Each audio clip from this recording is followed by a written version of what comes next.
अजित पवार यांच्यासोबत बैठक झाली आहे। या बैठकीत नेमकं काय ठरलंय, किती वेळी बैठक झाली आणि मुद्दे नेमके काय होते?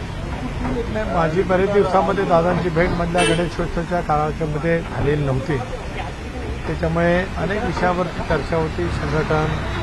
संघटनेच्या दृष्टिकोनातून आम्ही काही चिंतन शिबिर आयोजित करायचं ठरवतो आहोत, त्या विषयावरती चर्चा, संघटनात्मक काही नियुक्तीच्या संदर्भामध्ये चर्चा, या संदर्भातच आज प्रदीर्घ त्यांच्याजवळ चर्चा त्या ठिकाणी झाली। आज छगन भुजबळ यांनी नाराजी व्यक्त केलेली आहे। ज्या पद्धतीनं काल राज्य सरकारनं मराठा आरक्षणाला धरून जे जी आर काढलेले आहेत, याला धरून त्यांनी मंत्रिमंडळ बैठकीवरती सुद्धा बहिष्कार घातलेला आहे। त्याबाबतीत काही चर्चा झाली का? कारण का याच्या आधी मोठा वाद निर्माण झाला होता। नाही, मला कल्पना आहे आज, कारण भुजबळ साहेब आज मंत्रिमंडळाच्या बैठकीला होते की नाही, तर मी आज थेट पुण्यावरून या ठिकाणी आलो।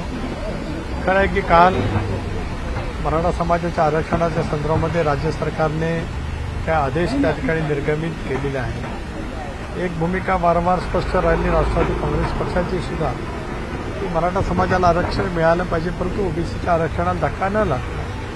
आता भुजबळ साहेब असतील किंवा ओबीसीचे काही नेते या संदर्भामध्ये म्हणत जे काय त्यांच्या भावना व्यक्त करत असतील, शेवटी आता जो जी आर काढलेला आहे त्याच्यामुळे नेमकं काय काय होणार आहे आणि त्याच्यातून ओबीसीच्या आरक्षणावरती काय परिणाम होणार आहे याचा संदर्भातला ते अभ्यास जरूर करत असतील। मी सुद्धा माझ्या जे वाचनात आलंय ते शेवटी 1-2 दिवस याच्यातली स्पष्टता आली, मग त्याच्यावरती भाष्य करणं अधिक उचित होईल। आम्ही चर्चा करतोय आणि भविष्यामध्ये कुठल्याही समाजाच्या आरक्षणामध्ये दुसऱ्या समाजाचं आरक्षण घुसवता येत नाही, कारण ते कायद्याला धरून नाही असं भुजबळ म्हणतात। मी आपल्याला तेच म्हटलं की काढलेल्या आदेशाच्यामुळे ओबीसीच्या आरक्षणाला नेमकं काय धक्का पोचतोय किंवा काय, हे सगळं त्याचा कायदेशीर वैधता तपासल्याच्या नंतरच लक्षामध्ये येऊ शकतं। 1-2 दिवसामध्ये याच्या संदर्भातली स्पष्टता येऊ शकेल की काढलेल्या या संबंध आदेशाच्यामुळे नेमकं काय काय स्थिती मराठा समाजाला आरक्षण मिळण्याच्या संदर्भामध्ये होती आहे, त्याचा अंदाज आल्याच्यानंतर मग त्या बाबतीमधलं मत करता येईल। भुजबळांच्या नाराजीनंतर पक्षामध्ये नाही, पक्षाची भूमिका पहिल्यापासून वारंवार पक्षाचा अध्यक्ष म्हणून मी स्पष्ट करत आलो की मराठा समाजाला आरक्षण मिळालं पाहिजे। ते आरक्षण त्यांना देत असताना ओबीसीच्या आरक्षणाला धक्का लागता कामा नये, पक्षाची भूमिका आहे।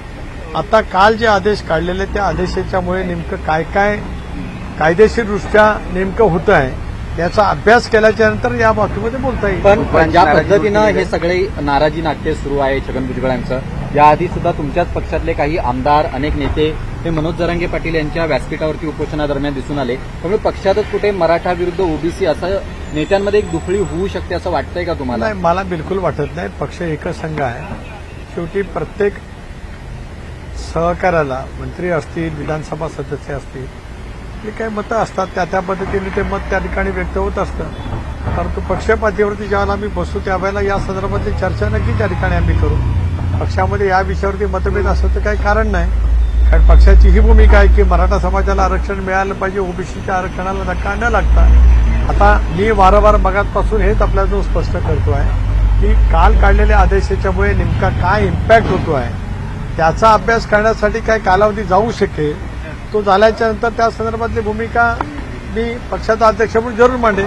मुख्यमंत्री देखील नागपूरला जाऊन ओबीसी जे नेते आहेत, आंदोलन करतायत, त्यांची भेट घेणार आहेत, तर राष्ट्रवादीकडून काही तसा प्रयत्न केला जाणार आहे? कारण उद्या सुद्धा मुख्यमंत्री नागपूरला जाऊन ओबीसीच्या नेत्यांना भेटणार आहेत, राष्ट्रवादीकडून काही तसा प्रयत्न केला जाणार आहे? राष्ट्रवादी काँग्रेस पक्ष म्हणजे आता एक आपण सांगतात, मगाचपासून आपण याच विषयावरती चर्चा करतो की आज भुजबळ साहेब ओबीसीचं नेतृत्व करताय, त्यामुळे आता काय वेगळं, आता त्याच्याबद्दलचं काय वेगळं हे जी काय याच्यातली प्रक्रिया आहे ती प्रक्रिया त्या माध्यमातून सुरूच आहे। भुजबळांनी त्यांची नाराजी जी आहे ती पक्षासमोर मांडलेली आहे का? केली जाणार आहे का? कारण नाराजगी म्हणजे मी आपल्याला तेच वारंवार मगापासून सांगतो की भुजबळ साहेब असतील किंवा आम्ही सगळेजण असतील, या संदर्भामध्ये नेमका काय इम्पॅक्ट होणार आहे याचा असेसमेंट घ्यायला 1-2 दिवसाचा कालावधी लागेल।